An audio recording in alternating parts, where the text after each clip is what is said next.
Bismillahirrahmanirrahim. Assalamualaikum warahmatullahi wabarakatuh.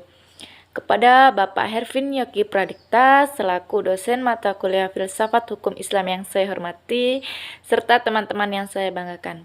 Sebelumnya, perkenalkan nama saya Isna Fadilah dengan NPM 2021020272, Prodi Hukum Tata Negara kelas C semester 4.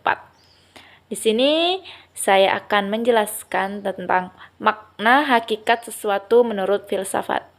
Langsung saja, makna hakikat sesuatu menurut filsafat yaitu definisi hakiki atau esensial adalah pernyataan hakikat sesuatu, yaitu suatu pengertian yang abstrak, hanya mengandung unsur-unsur pokok yang diperlukan untuk memahami suatu golongan tertentu dan untuk membedakannya dari golongan-golongan lain sehingga sifat-sifat golongan tersebut tidak termasuk dalam hakikat sesuatu itu.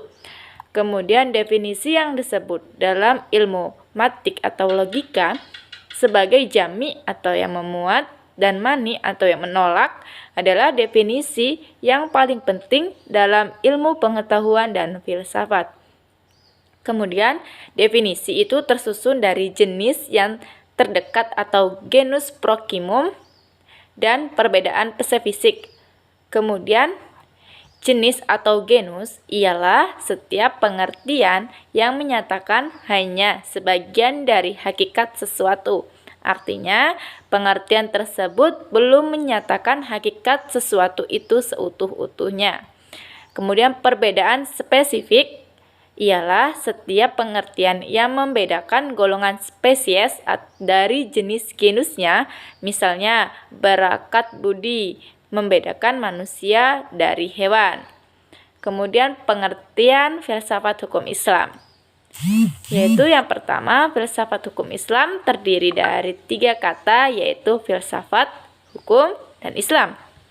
Yang pertama yaitu filsafat hukum adalah pengetahuan tentang pemikiran mendalam, sistematis, logis, dan radikal tentang berbagai aturan yang berlaku dalam kehidupan manusia, baik aturan bermasyarakat maupun aturan bernegara. Hukum adalah peraturan-peraturan tentang perbuatan dan tingkah laku manusia dalam lalu lintas hidup. Secara ringkas, hukum berarti ketetapan. Kemudian, adapun pengertian filsafat hukum Islam adalah kajian filosofis tentang hakikat hukum Islam, sumber asal muasal hukum Islam, dan prinsip penetapannya, serta manfaat hukum Islam begitu kehidupan masyarakat yang melaksanakannya. Dengan demikian, yang dimaksud dengan filsafat hukum Islam adalah setiap kaidah, asas, aturan-aturan pengetahuan atau pengendalian masyarakat pemeluk agama Islam. Kaidah-kaidah itu dapat berupa Al-Quran, Al-Hadis, pendapat sahabat dan tabi'in, ijma ulama, fatwa lembaga keagamaan. Filsafat hukum Islam diartikan pula dengan istilah hikmah at-tasyri'. Kemudian di sini ada faktor yang menjadi ciri filsafat hukum Islam. Di sini pertama ada wacana atau argumentasi, menandakan bahwa filsafat memiliki kegiatan berupa pembicaraan yang mengandalkan pada pemikiran, rasio, tanpa verifikasi, uji empiris atau perbincangan dengan menutup mata.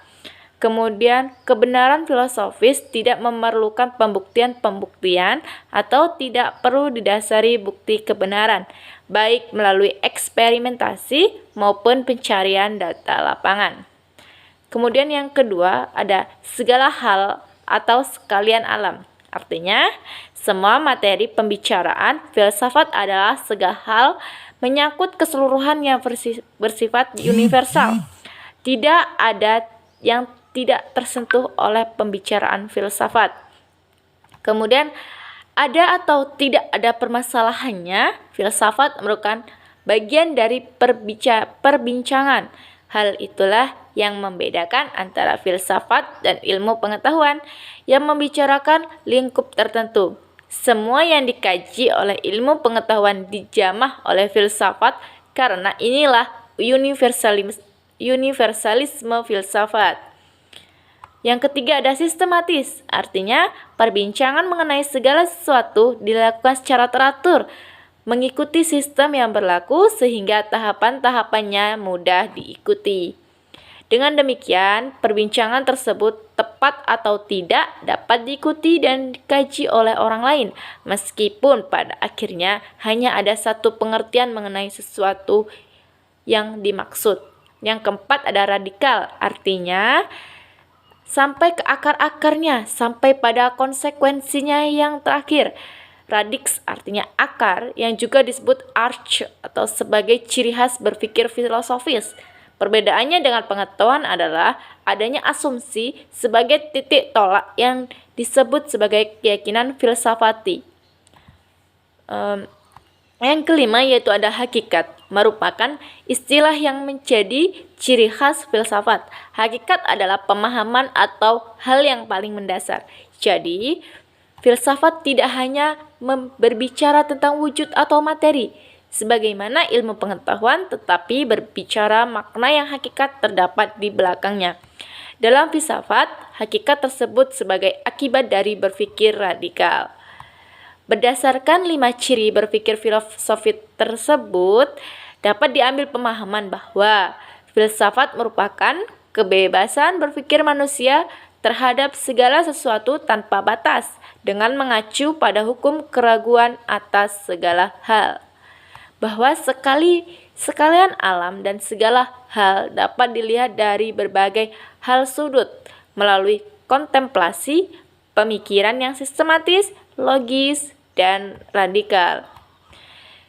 Segala hal yang dipikirkan oleh filsuf yang berkaitan dengan hal-hal berikut. Yang pertama, berhubungan dengan sesuatu yang bersifat metafisik yang tidak dapat dilihat.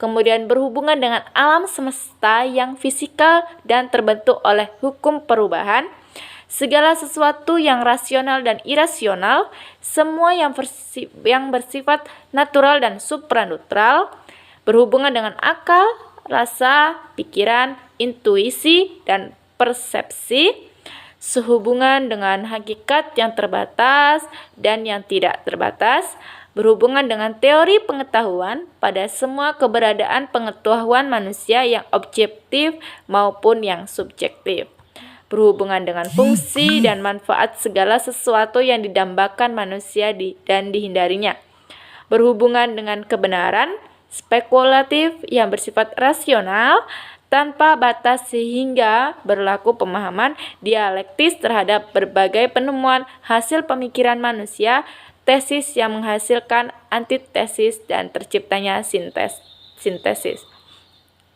Mungkin cukup sekian penjelasan yang dapat saya sampaikan. Kurang lebihnya saya mohon maaf. Kepada Allah saya mohon ampun. Saya akhiri wabillahi taufik wal hidayah. Wassalamualaikum warahmatullahi wabarakatuh.